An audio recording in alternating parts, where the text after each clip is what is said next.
बहनों और भाइयों, देश एक बार फिर से तकदीर के तिराहे पर खड़ा हो गया है। सवाल सिर्फ ये नहीं है कि किस पार्टी के हाथ में शासन की बागडोर हो। सवाल सिर्फ ये भी नहीं है कि अगले 5 साल के लिए कौन व्यक्ति प्रधानमंत्री बने। ये सवाल तो साधारण चुनाव में उठाए जाते हैं। वर्तमान चुनाव एक असाधारण परिस्थिति में हो रहा है। ये इसी बात से साफ है कि पंजाब और आसाम के सीमा प्रदेशों में चुनाव नहीं होंगे। चुनाव के बाद जो लोकसभा बनेगी वह अधूरी लोकसभा होगी। असम में तो कोई आतंकवादी नहीं है, न वहाँ कोई पृथकतावादी ही है। असम के लोग देश की सुरक्षा और अपनी पहचान बनाए रखने के लिए पिछले अनेक वर्षों से शांतिपूर्ण संघर्ष कर रहे हैं। असम की समस्या को बातचीत द्वारा सुलझाया जा सकता है, किंतु इसके लिए सरकारी पार्टी को विदेशियों के वोटों का मोह छोड़ना होगा। 1980 तक पंजाब में शांति थी, भाईचारा था, न खालिस्तान का नारा था, न कोई आतंकवादी था। किंतु सरकारी पार्टी ने अपने विरोधियों को पछाड़ने के लिए धर्म और राजनीति दोनों क्षेत्रों में कट्टरपंथियों को उकसाया, उनके साथ साठगांठ की, उन्हें पंजाबियों की एकता और भारत की अखंडता को खुलकर खेलने का मौका दिया। इसका नतीजा सबके सामने है। मैंने दिवंगत प्रधानमंत्री से बार बार कहा था कि पंजाब में हिंसा और हत्या करने वालों के प्रति नरमी मत दिखाइए, किंतु पंजाब की गुत्थी का राजनीतिक हल निकालने में देर मत कीजिए।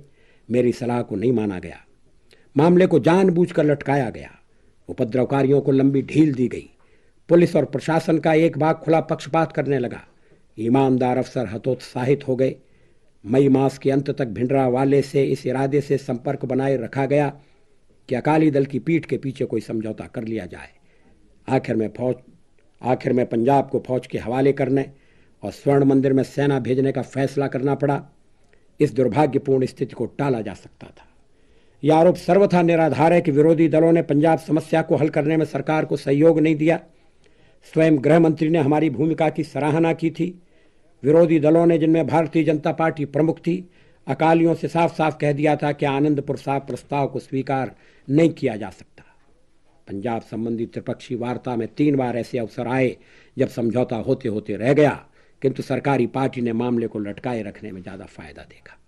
भारत एक बहुधर्मी तथा बहुभाषी देश है। अलग अलग वर्गों, अलग अलग समूहों तथा अलग अलग क्षेत्रों के स्वार्थों में टकराव स्वाभाविक है। देश में क्षेत्रों और नदियों के विवाद नए नहीं हैं। अभी भी अनेक विवाद उलझे हुए पड़े हैं। इन विवादों को सूझबूझ, लेन देन और राष्ट्रीय हितों को सर्वोपरि रखकर ही सुलझाया जा सकता है। किंतु यदि देश की तुलना में दल या संप्रदाय के हित को ऊंचा स्थान दिया जाएगा तो समस्याएं और उलझेंगी और राष्ट्रीय एकता कमजोर होगी। यह दुर्भाग्य का विषय है कि 1969 से देश में टकराव की राजनीति को बढ़ावा दिया गया है। इतने विशाल और विविधता से परिपूर्ण देश को यदि लोकतंत्र के तरीके से आर्थिक और सामाजिक न्याय की ओर ले जाना है तो टकराव की राजनीति को छोड़ना होगा और राष्ट्रीय सहमति तथा सामंजस्य की राजनीति को वापस लाना होगा। जो देश को तोड़ना चाहते हैं उनके प्रति नरमाई दिखाने का सवाल ही नहीं उठता, किंतु ऐसे लोगों की संख्या मुट्ठी भर है। उन्हें अलग थलग करने की जरूरत है। शेष समाज की देशभक्ति को जगाकर उसका सहयोग लेना सरकार का काम है। भारतीय जनता पार्टी के लिए राष्ट्र की एकता सर्वोपरि है। यह हमारे लिए नारे का नहीं, निष्ठा का विषय है। वोटों के लोभ तथा सत्ता की लिप्सा में जो भाइयों के बीच दरारें डालते हैं, क्षेत्र क्षेत्र के बीच घृणा के बीज बोते हैं, संप्रदायों के बीच खाइयाँ खोदते हैं, वे राष्ट्रीय एकता की रक्षा की कितनी भी ऊंची घोषणाएं करें, उनके हाथ में देश की एकता सुरक्षित नहीं है। क्या यह आश्चर्य की बात नहीं है कि कांग्रेस पार्टी हर आम चुनाव में एक नया नारा लगाती है, किंतु चुनाव जीतने के बाद उसे अमल में लाने का कोई प्रयास नहीं करती, और जब नए चुनाव आते हैं तो फिर एक नया नारा लगाकर वोट के बाजार में आ खड़ी होती है। 1971 में कांग्रेस ने गरीबी हटाओ का नारा लगाया था। गलत नीतियों और भ्रष्टाचार के कारण वह नारा न सफल होना था न हुआ। गरीबी न हटी न घटी, उल्टे गरीबों की रेखा के नीचे जिंदगी बिताने वालों की तादाद करोड़ों में बढ़ गई। व्यापक जनसंतोष फैला। सरकार ने दमन का सहारा लिया। आखिर में आपात स्थिति थोप दी गई। गरीबी हटाने के बजाय गरीब हटाए गए। सत्ता और संपत्ति का केंद्रीकरण हुआ। बड़े बड़े घरानों और विदेशी पूंजी पर भारत की निर्भरता बढ़ती गई। वर्तमान प्रधानमंत्री कहते हैं कि इस चुनाव में सिर्फ एक ही मुद्दा है और वह है देश की एकता का। कोई उनसे पूछे कि क्या गरीबी की समस्या हल हो चुकी है? 1980 में कांग्रेस ने फिर एक नया नारा लगाया। कहा गया कि ऐसी सरकार देंगे जो काम करके दिखाएगी। काम करने के बजाय सरकार ने काम तमाम कर दिया है। देश की एकता खतरे में पड़ गई है। राजनीति का अपराधीकरण हुआ है। नौकरशाही और पुलिस का राजनीतिकरण किया गया है। हर लोकतांत्रिक संस्था का अवमूल्यन हुआ है। न्यायपालिका की स्वतंत्रता पर आंच आई है। जजों के तबादले करने के अधिकार का दुरुपयोग हो रहा है। गवर्नरों को केंद्र सरकार के एजेंट के रूप में प्रयुक्त कर प्रदेशों की चुनी हुई सरकारों का तख्ता उल्टा गया है। प्रेस की स्वतंत्रता पर नए अंकुश लगाने की कोशिश की गई है। दूरदर्शन और टेलीविजन का सरकारी पार्टी के प्रचार के लिए बड़े भद्दे किंतु सुनियोजित ढंग से दुरुपयोग किया जा रहा है। सरकार का पहला काम हर नागरिक की जान, माल, इज्जत और धर्म की रक्षा करना है। कांग्रेस सरकार इसमें बुरी तरह विफल रही है। प्रधानमंत्री श्रीमती गांधी की उन्हीं के घर में उनके ही अंगरक्षकों द्वारा हत्या इसका सबसे ताज़ा और हृदय विदारक उदाहरण है। चुनाव के दौरान विरोधी दलों के नेताओं पर गुंडा तत्वों द्वारा घातक हमले भी इसी विफलता की ओर संकेत करते हैं। सच्चाई यह है कि पिछले कुछ वर्षों में कानून और व्यवस्था बनाए रखने वाली एजेंसियों का जानबूझकर मनोबल तोड़ा गया है। पुलिस के काम में, उनकी नियुक्तियों में, पदोन्नति में राजनीतिक हस्तक्षेप बढ़ा है।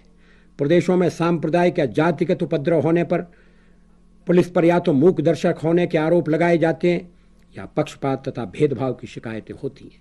साधारण कानून और व्यवस्था को बनाए रखने के लिए सेना को बार बार बुलाने का सिलसिला रुकना चाहिए। असाधारण परिस्थिति में नागरिक प्रशासन की सहायता के लिए सेना का सहयोग लिया जा सकता है, किंतु ऐसे अवसर कम से कम होने चाहिए। कानून और व्यवस्था की स्थिति को सुधारने के लिए पुलिस का पुनर्गठन जरूरी है। उसके चयन, उसकी ट्रेनिंग, उसके हथियारों और उसकी सेवा की शर्तें बेहतर बनानी चाहिए।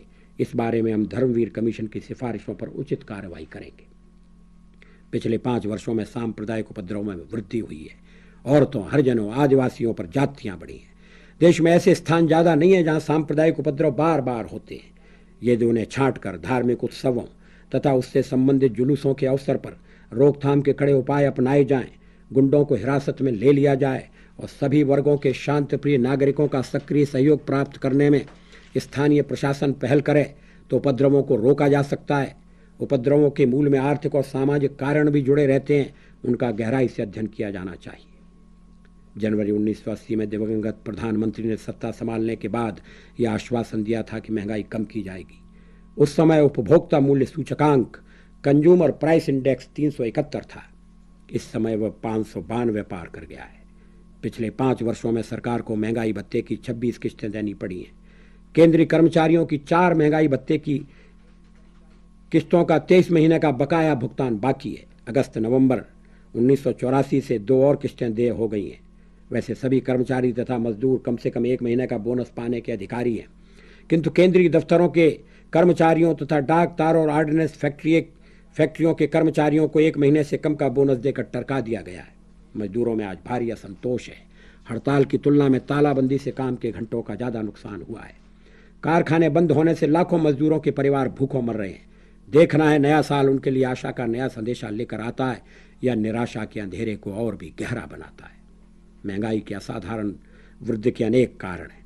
सार्वजनिक उद्योग में 30,000 करोड़ की पूंजी लगी है, किंतु कुप्रबंध और भ्रष्टाचार के कारण उसमें अरबों रुपए का घाटा होता है। घाटा पूरा करने के लिए प्रबंध में कुशलता लाने और ऊंचे पदों पर योग्य तथा ईमानदार अफसर नियुक्त करने के बजाय सार्वजनिक उद्योगों में पैदा होने वाले माल की कीमतों को बढ़ाया जाता है।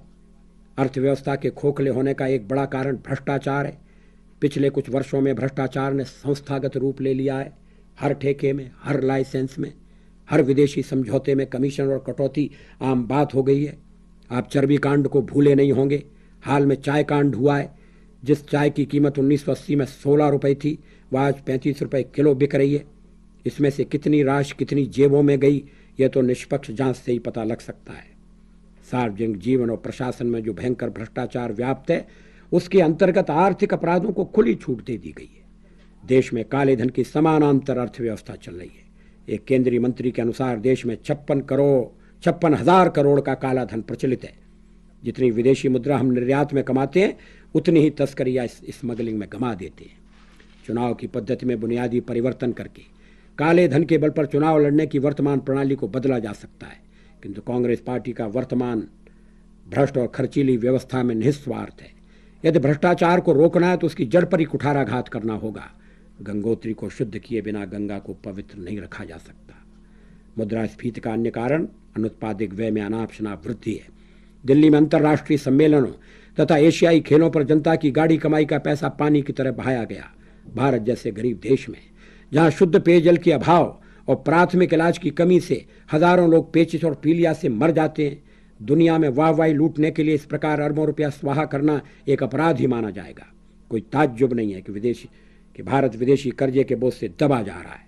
1977-78 में विदेशी कर्जा 8,985 करोड़ था, जो अब बढ़कर 1983-84 में 15,328 करोड़ हो गया है। महंगाई इसलिए नहीं बढ़ी है कि सरकार द्वारा किसानों को अन्न की वसूली का ज्यादा मूल्य दिया जा रहा है। किसान लाभप्रद कीमत के लिए सारे देश में आंदोलन कर रहे हैं। पिछले कुछ वर्षों में खाद के दाम, डीजल, सिंचाई और बिजली की दरों में वृद्धि हुई है, किंतु उस अनुपात में फसल का मूल्य नहीं बढ़ाया गया है। यदि किसान को उसकी मेहनत का लाभप्रद मूल्य मिले और उसकी पीठ थपथपाई जाए तो वह अनाज की पैदावार दुगनी कर सकता है। दाल, तिलहन, फल आदि की पैदावार में भारी वृद्धि हो सकती है। हर बच्चे को पर्याप्त दूध उपलब्ध कराया जा सकता है। पिछले 5 वर्षों में गरीबी और बेकारी घटने के बजाय और बढ़ी है। यह दावा नितांत खोखला है कि 12 करोड़ लोग गरीबी की रेखा के ऊपर ला दिए गए। जब संसद में पूछा गया कि इन आंकड़ों का वैज्ञानिक आधार क्या है तो सरकार बगलें झांकने लगी। अब कुछ समर्थकों को कर्जा बांटकर, कुछ तात्कालिक सुविधाएं देकर कुछ व्यक्तियों की आर्थिक स्थिति में कुछ समय के लिए सुधार लाया जा सकता है, किंतु सुधार को स्थायी नहीं बनाया जा सकता। यह भी सवाल है कि पिछले 5 वर्षों में कितने नए व्यक्ति महंगाई और बेकारी के कारण गरीबी की रेखा के नीचे अर्थात अत्यधिक गरीब की श्रेणी में पहुंचे। पिछले चुनाव में कांग्रेस ने अपने घोषणा पत्र में हर परिवार के कम से कम एक व्यक्ति को रोजगार देने का वादा किया था। यह वादा पूरा कागजी साबित हुआ है। पिछले 5 वर्षों में बेकारों की संख्या 4.5 करोड़ से बढ़कर 6 करोड़ हो गई है। 1980 में रोजगार दफ्तरों में 1 करोड़ 60 लाख लोगों के नाम दर्ज थे, अब यह संख्या 2 करोड़ 60 लाख तक पहुंच गई है। खेती, ग्रामीण विकास, छोटे उद्योगों को आर्थिक नियोजन का आधार बनाकर और शिक्षा पद्धति में समुचित परिवर्तन करके हर व्यक्ति को 5 साल के भीतर रोजगार उपलब्ध कराना संभव नहीं होना चाहिए। भारतीय जनता पार्टी काम के अधिकार को बुनियादी अधिकारों में शामिल करने का वादा करती है। वर्तमान सरकार की हालत तो यह है कि उसने केंद्रीय दफ्तरों में पिछले 12 महीनों में नए कर्मचारियों की भर्ती पर प्रतिबंध लगा दिया है। मित्रों, 2 दिन बाद ही देश में मतदान शुरू होगा। हर बालिग व्यक्ति इसमें भाग लेगा। वोट का अधिकार दुधारे हथियार की तरह से है, जिससे अपनी रक्षा भी की जा सकती है और खुद को चोट भी पहुंचाई जा सकती है। वोट के सही इस्तेमाल से एक अच्छी सरकार बन सकती है। वोट के गलत उपयोग से निकम्मी और भ्रष्ट सरकार को वापस लाया जा सकता है। वोट एक ऐसा तीर है जो एक बार कमान से निकलने के बाद 5 साल तक वापस नहीं आता। देश को विघटन और विनाश के कगार से वापस एकता, सुदृढ़ता और खुशहाली के रास्ते पर लाने के लिए एक बुनियादी परिवर्तन की आवश्यकता है। आर्थिक न्याय और सामाजिक समता के लक्ष्य की प्राप्ति के लिए यह जरूरी है कि देश को एक नई दृष्टि और एक नई दिशा मिले।